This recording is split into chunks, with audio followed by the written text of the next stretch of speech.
Donc, bonjour à toutes et à tous et merci de m'avoir invité à participer à ce webinaire.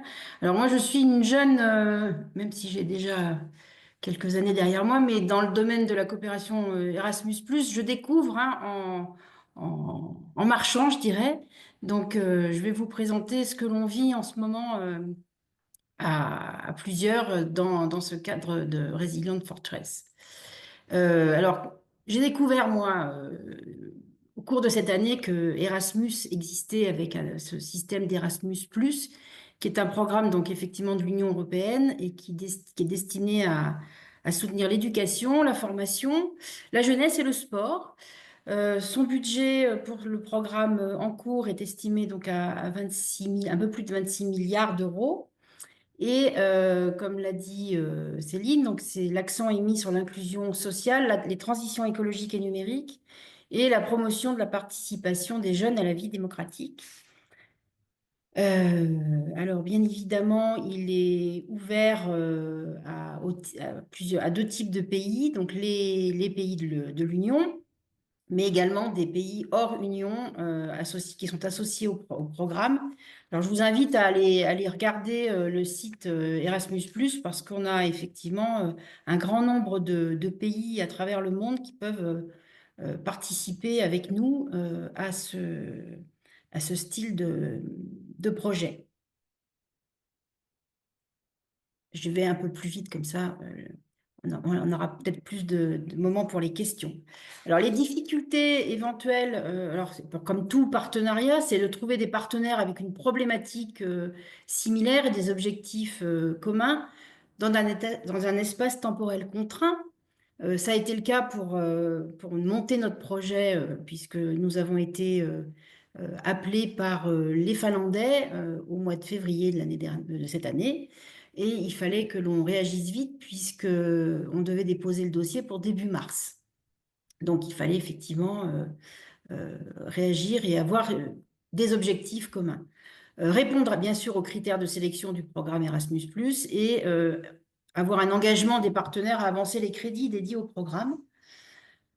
L'opportunité, c'était de travailler sur un programme court puisque notre programme tient en 9 mois, un budget raisonnable pour des petites structures et un financement à 100% au final sur les échanges que l'on va tenir tout au long de ces 9 mois.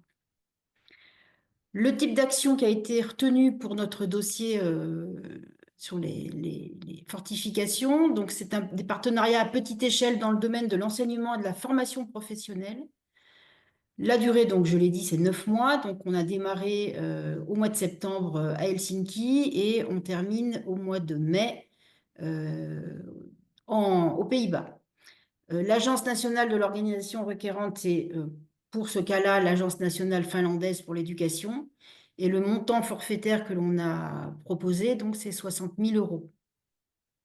La priorité a été l'environnement et la lutte contre le changement climatique, qui était donc important pour nous. Et la sélection des 3 sujets abordés par le projet, c'était patrimoine culturel et paysage, élaboration des mesures inclusives et partagées pour répondre à la nécessité d'un entretien accru des forteresses historiques à l'ère de l'avancée des changements climatiques et l'enseignement professionnel. Les partenaires donc, du projet font partie tous de plusieurs réseaux. Donc, d'une part, le patrimoine mondial, puisque Suomenlinna en Finlande, qui est une île, pour ceux qui ne connaissent pas, est une île au large d'Helsinki, qui fait partie d'Helsinki, une île fortifiée, qui est donc la tête de file du programme. Naarden aux Pays-Bas, qui est une ville fortifiée également par un contemporain de Vauban, et Mondauphin pour la France. Le Centre des monuments nationaux, donc, dont fait partie Mondauphin. Et le Centre des monuments nationaux est responsable de un peu plus de 110 monuments à travers la France. Alors, pour Nardone, je ne prononce pas le réseau parce que je serais incapable, je vais faire une mauvaise prononciation, mais c'est donc un réseau qui possède 32 monuments nationaux à travers les Pays-Bas et le réseau EFORT, qui est une fédération européenne de sites fortifiés qui est basée à Bruxelles. Et il y a donc 42 membres à part entière au milieu d'une centaine de membres associés. Donc, nous voilà partis donc, tous ensemble. Donc, je vous ai mis quelques petites images. Donc, Suomelina enneigé, Mont-Dauphin, Naarden, des Italiens également, dont nous avons associé une agence italienne, une agence d'architecture, qui a travaillé sur 2 forts autour de Vérone, donc qui nous ont exposé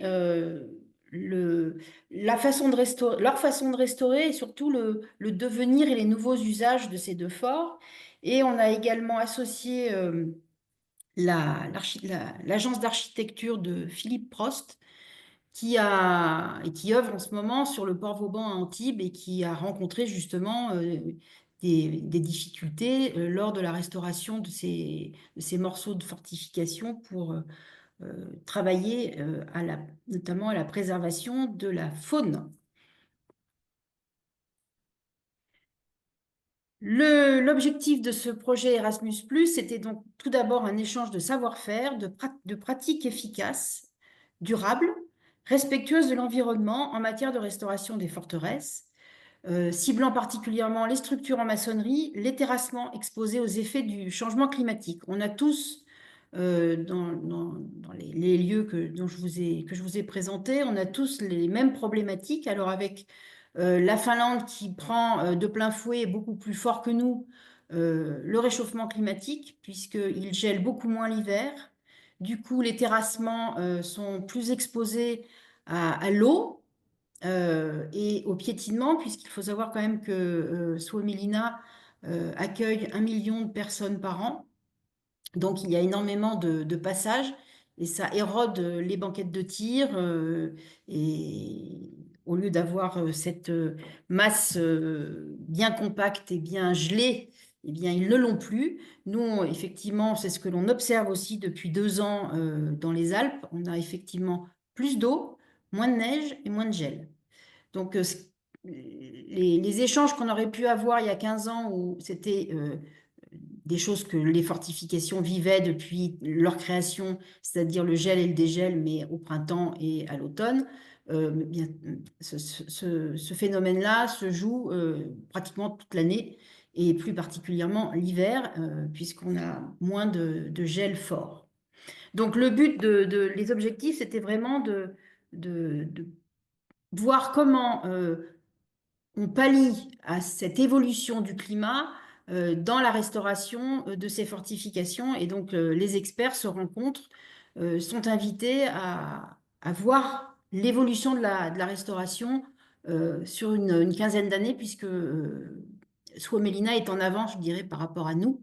En France, en tout cas pour Mont-Dauphin, puisqu'ils ont vraiment très très bien noté l'évolution du climat et l'évolution de leur travail et de leurs bonnes pratiques. Donc, la description du projet, le demandeur principal, bien sûr, assure la gestion générale et financière du projet. Le candidat, donc là, c'est Suomelina, elle avait la responsabilité d'organiser une université d'été sur 2 jours, ce qu'on a fait au mois de septembre. Ensuite, les 2 organisations partenaires, Naarden et Mont-Dauphin, eux, vont organiser un séminaire professionnel sur 1 journée. Donc, Mont-Dauphin, ça sera en avril et Naarden en mai.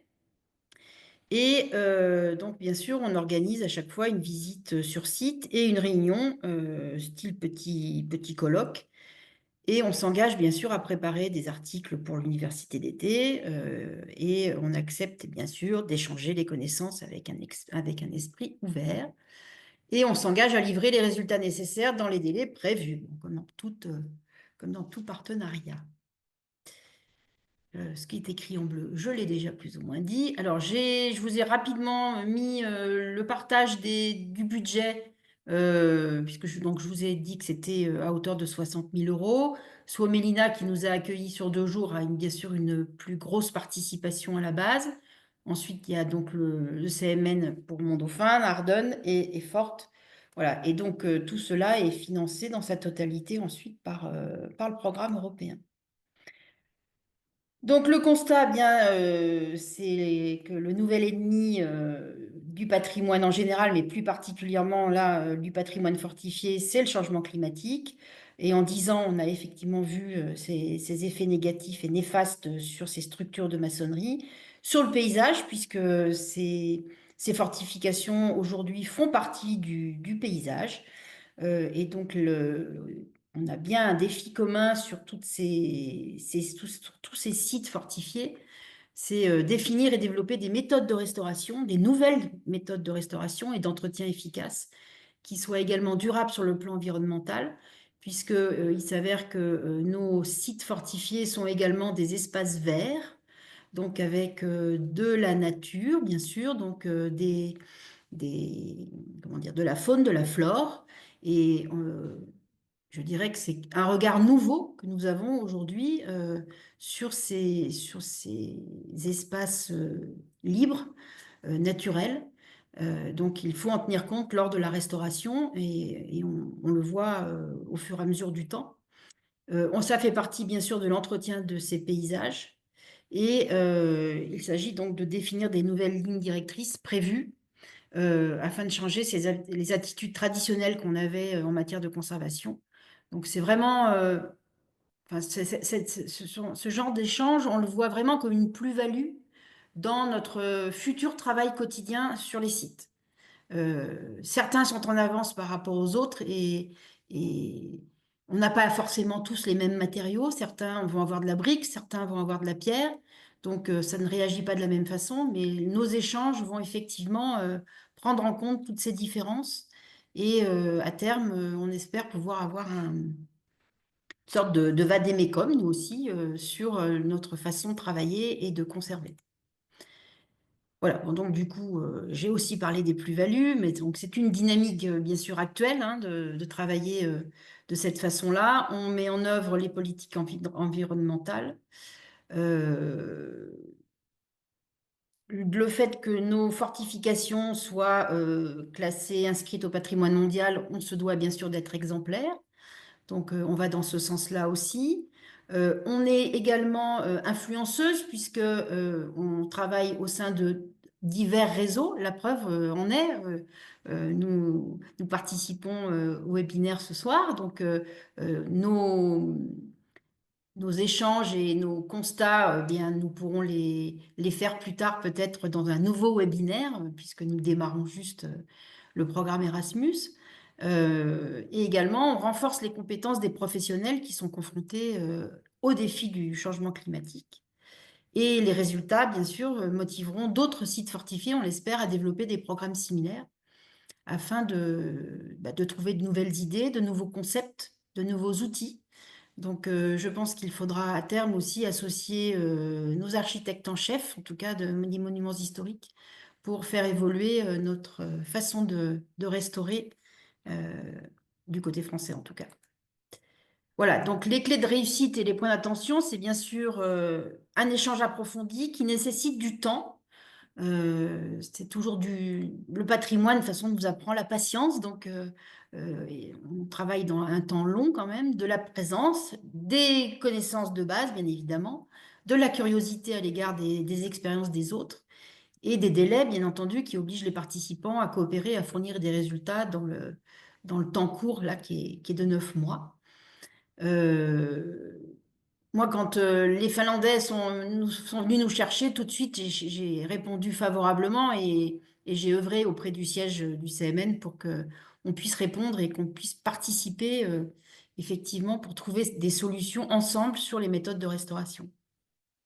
Voilà, donc en gros, euh, on voit ça de façon très, très positive et on espère que ces échanges nous mèneront à des méthodes communes, pourquoi pas, même si nous n'avons pas tout à fait les mêmes climats, pas tout à fait les mêmes paysages, mais en tout cas une base de connaissances et de méthodes de restauration qui peuvent être communes à nous tous. Merci Voilà, je vous beaucoup. remercie.